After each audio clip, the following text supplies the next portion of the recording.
मिले खैर लाइक करो फॉलो करो जल्दी जल्दी। अस्सलाम वालेकुम guys, welcome to my new vlog. जैसे कि आप देख रहे हो सजाद परदेसी व्लॉग। तो आज का व्लॉग का टॉपिक है भाई, ये हमारी संगत खड़ी हुई है इधर, देख रहे हो ना। ये सारी गाड़ियाँ हमारे आबद दोस्त की हैं। मतलब ये सारी ये धोता है रोज़ इसको, मतलब ये वाली पट्टी धोता है, फिर इधर चला जाता है आखिर में, ऐसा है ना।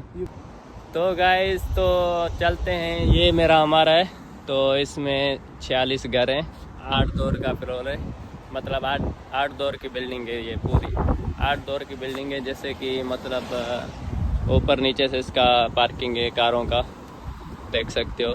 इसमें हमारे भाई दोस्त भी हैं इधर से। सजाद परदेसी छाया हुआ है भाई, छाया हुआ है सजाद भाई। मेहरबानी मेहरबानी मेहरबानी आवाद भाई। तो चलते हैं, आपको अंदर का भी थोड़ा दीदार करवाता हूँ, कैसे क्या सिस्टम है, क्या डेकोरेट है।